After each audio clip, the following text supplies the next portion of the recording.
The fight, cockfights, Tetadian Sabungan, are held in a ring about 50 feet square. Usually they begin toward late afternoon and run 3 or 4 hours until sunset. About 9 or 10 separate matches said comprise a program.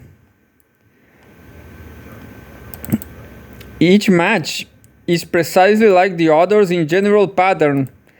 There is no main match, no connection between individual matches, no variation in their format, and each is arranged on a completely ad hoc basis. After a fight has ended and the emotional debris is cleaned away, the bets have been paid, the courses coursed, the carcasses possessed, 7, 8, perhaps even a dozen men slip negligently into the ring with a cock and seek to find their logical opponent for it. This process, which rarely takes less than 10 minutes, and often a good deal longer, is conducted in a very subdued, oblique, even dissembling manner. Those not immediately involved give it at best but disguised sidelong attention.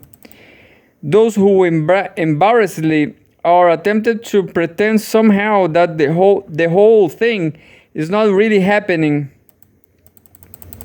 A match made, the other hopefuls retire with the same deliberate indifference, and the selected cocks have their spurs tadgy affixed, razor sharp, pointed steel swords 4 or 5 inches long.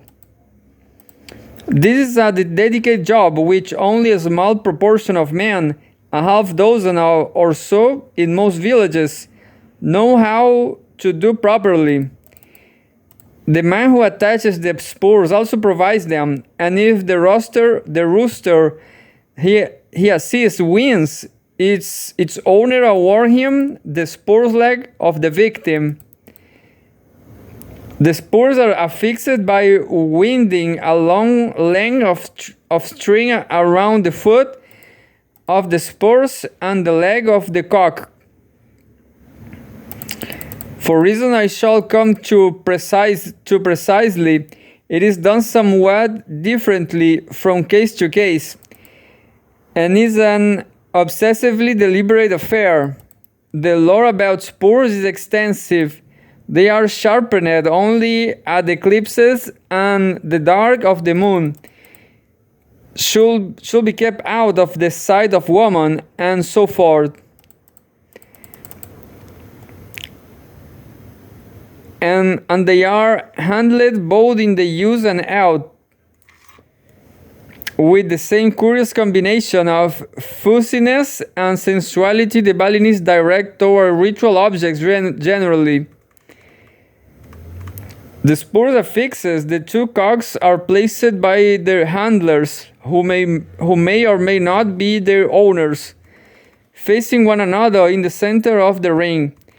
A coconut pierced with a small hole is placed in a pail of water, in which it takes about 21 seconds to sink, a period known as a tieng, and marked at beginning and end by the beating of a sleep gong. During these 21 seconds, the handlers Pengakep are not permitted to touch the roosters. If, as sometimes happens, the animals have not fought during this time, they are picked up, fluffed, pulled, prodded, and otherwise insulted, and put back in the center of the ring, and the process begins again. Sometimes they refuse to fight at all, or one keeps running away, in which case they are imprisoned together under a wicker cage. Which usually gets them engaged. Most of the time, in any case, the cocks fly almost immediately at one another in a wing-beating, head-thrusting, leg-kicking explosion of animal fury, of so pure, so absolute, and in its own way so beautiful as to be almost abstract, a platonic concept of hate. Within moments, one or the other drives home a solid blow with his spur. The handler whose cock has delivered the blow immediately picks it up so that it will not get a return blow, for if he does not, the match is likely to end in a mutually mortal tie as the two birds widely hack each other to pieces. This is particularly true if, as often happens, the spur sticks in its victim's body, for then the aggressor is at the mercy of his wounded foe. With the birds again in the hands of their handlers, the coconut is now sunk 3 times, after which the cock which has landed the blow must be set down to show that he is firm, a fact he demonstrates by wandering idly around the ring for a coconut sink. The coconut is then sunk twice more and the fight must recommence. During this interval, slightly over 2 minutes, the handler of the wounded cock has been worked frantically over it, like a trainer patching a mauled boxer between rounds, to get it in shape for a last desperate try for victory. The blows in its mouth, putting the whole chicken head in his own mouth and sucking and blowing, stuffs its wound with various sorts of medicines, and generally tries anything he can think of to arouse the last ounce of spirit which may be hidden somewhere within it. By the time he is forced to put it back down, he is usually drenched in chicken blood. But as in prize fighting, a good handler is worth with weight in gold. Some of them can virtually make the dead walk, at least not long enough for second and final round. In the climatic battle, if there is one, sometimes the wounded cock simply expires in the handler's hand, or immediately as it is placed down again.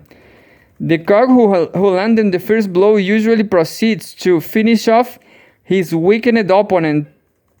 But this is far from an inevitable outcome, for if a cock can walk, he can fly, he can fight. And if he can fight, he can kill. And what counts is which cock expires first. If the wounded one can get a stab in a stager or until the other drops, he is the official winner, even if he himself topples over an instant later. Surrounding all this melodrama, which the crowd packed tie around the ring follows in near silence, moving their bodies in kinesthetic sympathy with the movement of the animals, sharing their champions on with wordless and motions, shiftings of the shoulders, turnings of the head, falling back and mass en masse and as the cock with the murderous spurs carries toward one side of the ring. It is said that the spectators sometimes lose eyes and fingers from being too attentive, surging forward again as they glance off towards another. Is a vast body of extraordinarily elaborate and precisely detailed rules. These rules, together with the developed lore of cocks and cockfighting which accompanies them, are written down in palm leaf manuscripts, lontal, passed on from generation to generation, as part of the general legal and cultural tradition of the villages. At a fight, the umpire Saha Komong Yuru Kembar, the man who manages the coconut, is in charge of their application and his authority is absolute. I have never seen an umpire's judgment questioned on any subject, even by the more despondent losers, or have I ever heard, even in private, a charge of unfairness directed against one, or for that matter complaints about umpires in general. Only exceptionally well-trusted, solid, and given the complexity of the code, knowledgeable citizens perform this job, and in fact men will bring their cocks only to fights presided over by such men. It is also the umpire to whom accusation of cheating, which though rare in the extreme occasionally arise, are referred, and it is he who, in the not infrequent cases where the cocks expire virtually together, decides which, if either for thought the Balinese do not care for such an outcome, there can be ties when first likened to a judge, a king, a priest, and a policeman. He is all of this, and under his assured direction the animal passion of the fight proceeds within the civic certainty of the law. In the dozens of cockfights I saw in Bali, I never once saw an altercation about rules. Indeed, I never saw an opponent altercation other than those between cocks at all. This crosswise doubleness of an even which, taken as a fact of nature, is rage untrammeled, and taken as a fact of culture, is form perfected,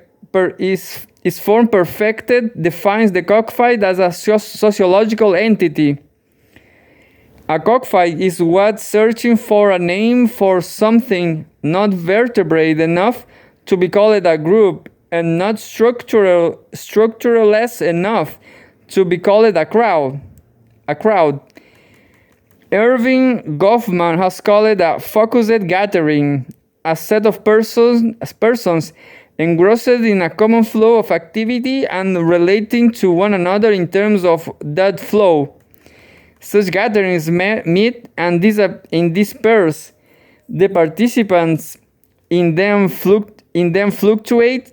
The activity that focuses them is discrete, a particulate process that reoccurs rather than a continuous one that endures. They take their form from the situation that evokes them, the floor on which they are placed, as Goffman puts it. But it is a form and an articulate one, nonetheless. For the situation, the floor is itself created in jury deliberations, surgical operations, block meetings, sit-ins, cockfights by the cultural preoccupations. Here, as we shall see, is the celebration of status rivalry, which not only specified the focus but assembling actors and arranging scenery, bring it actually into being. In classical times, that is to say, prior to the Dutch invasion of 1908, when there were no bureaucrats around to improve popular morality, the staging of a cockfight was an explicitly societal matter. Bringing a cock to an important fight was for an adult male a compulsory duty of citizenship. Taxation of fights, which were usually held on market day, was a major source of public revenue. Patronage of the art was a stated responsibility of princes, and the cock ring or Wantilan stood in the center of the village near those other monuments of Balinese civility.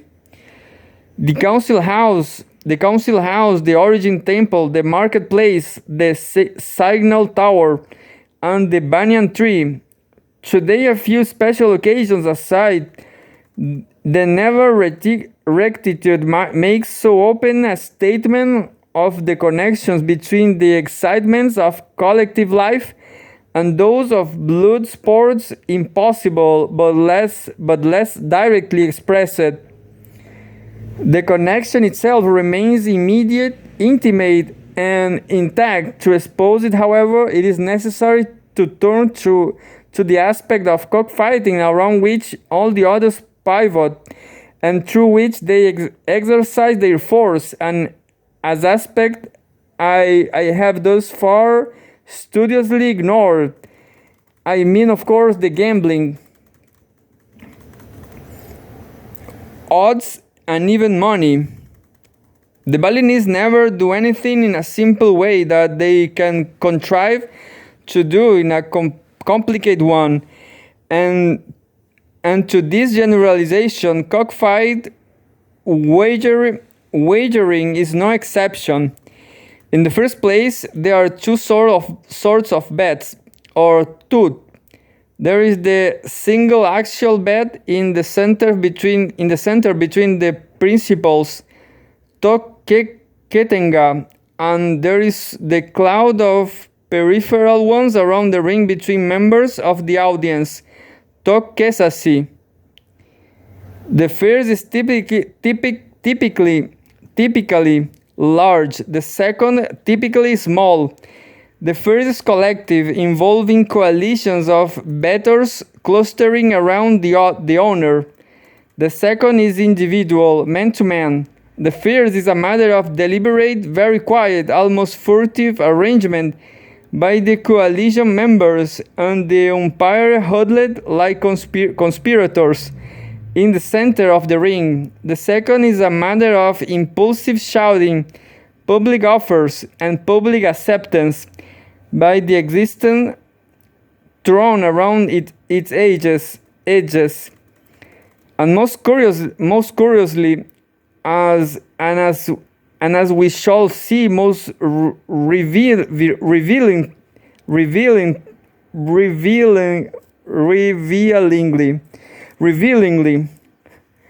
where the first is always without exception, even money, the second equally without exception is never such.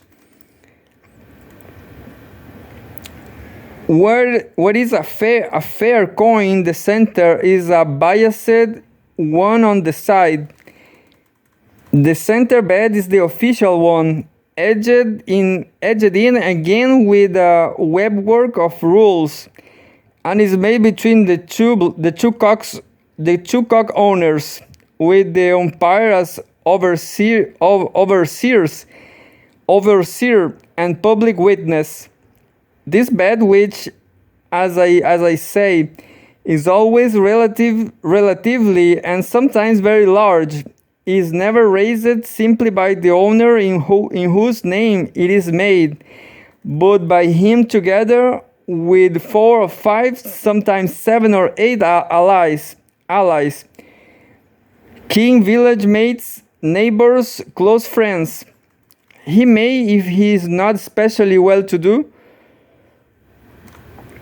not even be the major contributor thought, if only to show that he is not involved in any chicanery, he must be a significant one.